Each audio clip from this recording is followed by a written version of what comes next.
আজ ববিতার হঠাৎ করে কি হলো, এরকম করে কেন শুয়ে আছে? তো পুরো ভিডিওটা দেখো, তাহলে জানতে পারবে হঠাৎ করে ববিতা এরকম কেন হলো। তো ভিডিওটা শুরু করা যাক। নমস্কার বন্ধুরা, আমি ববিতা চলে এলাম তোমাদের সামনে ছোট্ট একটা ভিডিও নিয়ে।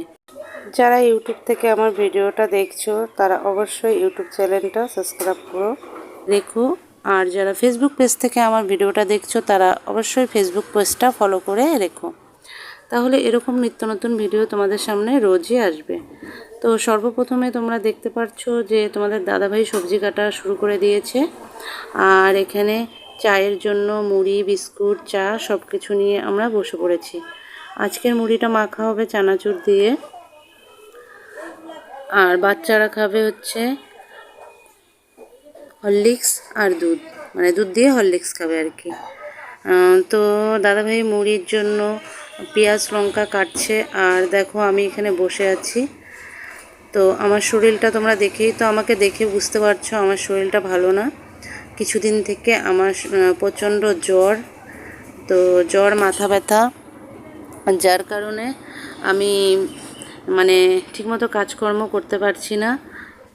বেশিরভাগই মানে শুয়ে শুয়ে থাকি, কেননা আমার শরীর খুবই খারাপ। তো দেখো এই চানাচুরটা দিয়ে মুড়িটা খেতে খুবই টেস্ট লাগে বন্ধুরা। তো চানাচুর দিয়ে মুড়ি খাওয়া আমাদের শুরু হয়ে গেছে দেখো।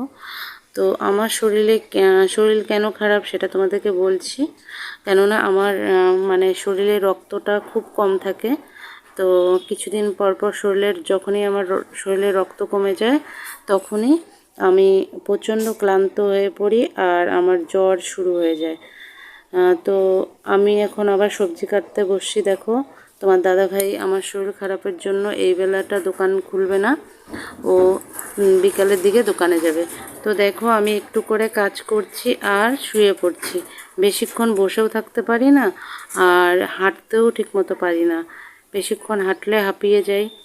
তো এরকম করে একটু একটু করে কাজ করছি, আর বিশেষ করে বেশি একটা কাজ আমি করছি না, পুরো কাজটাই করছে তোমাদের দাদাভাই। তো আমাকে সুস্থ করার জন্য তোমার দাদাভাই দেখো ফল নিয়ে এসেছে। তো আমার আবার সত্যি কথা বলতে ফলটা খেতে একদমই ভালো লাগে না। তো তোমার দাদাভাই প্রত্যেক দিন কী করছে বলো তো, সকালবেলা উঠেই মানে আমাকে কুলেখাড়া পাতার রস করে খাওয়াচ্ছে, তারপর ফল এনে ও যাওয়ার আগেই আমাকে ফলগুলো খেতে হবে, না খেলে হবে না।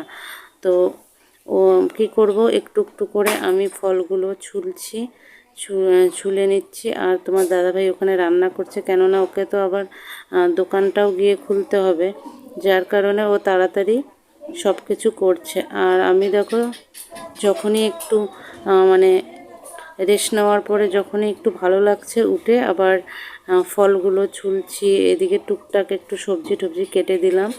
তো এখন ফল নিয়ে বসে পড়েছি ফলগুলো খাওয়ার জন্য, কেননা ও জানে ভালো করে আমি যদি সকাল সকাল ওর সামনেই ফল না খাই তাহলে আমার ফল পচেই যাবে, কিন্তু আমি খাবো না। আমার আবার এই সবে খুব আলসি, যে কেটে তারপরে একটা জিনিস নিজে যে খাবো এটা নিয়ে খেতে আমার একদমই ভালো লাগে না। তারপরে দেখো ছোট ছেলে চলে আসছে, এতটা গরম বন্ধুরা, গরমে ও গায়ে কোনো জামা কাপড়ই রাখে না।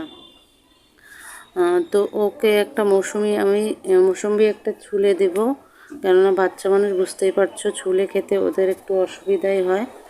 তো ওকে একটা আমি ভালো করে পরিষ্কার করে দেব। তো আমার যখনই সত্যি কথা বলতে আমার যে কতবার শরীর খারাপ হয়, মেন প্রবলেম হলো রক্ত কমে যায়। তো বন্ধুরা এই ভিডিওটা আমি করেছি প্রায় 2-3 দিন আগে, আমার যখন শরীরটা খারাপ ছিল। তো আমি এডিট করলাম 2-3 দিন পরে, ভয়েসটাও আমি পরেই দিলাম, দেখেই বুঝতে পারছো আমার শরীরে এই রক্তের প্রবলেমটাই বেশি, যে কিছুদিন পর পর আমার শরীরে রক্তটা এতটা থাকে না, যার কারণে আমার মানে কিছুদিন পর পর শরীর খারাপ হয়ে যায়। এটা হচ্ছে সবথেকে বড় প্রবলেম আমার। তো হয়তো আমার শরীর দেখে অনেকে বুঝে না যে আমার শরীরে প্রবলেম আছে বা আমি অসুস্থ। তো আমি একমাত্র বুঝি যে আমার শরীরে কতটা প্রবলেম হচ্ছে। হয়তো আমি দেখতে মোটা দেখে মনে হবে যে আমার শরীরে সত্যি মানে এরকম একটা মোটা শরীরে কি আর এমন থাকবে, তাই না? কিন্তু আমার শরীরটা প্রচণ্ড দুর্বল। তো ঠিক আছে বন্ধুরা, জানি না ভিডিওটা তোমাদের কেমন লাগলো, যদি ভালো লাগে কমেন্ট করে জানিও। তো আজকের মতো ভিডিওটা আমি এখানেই শেষ করলাম। তোমরা সবাই ভালো থাকো, সুস্থ থাকো।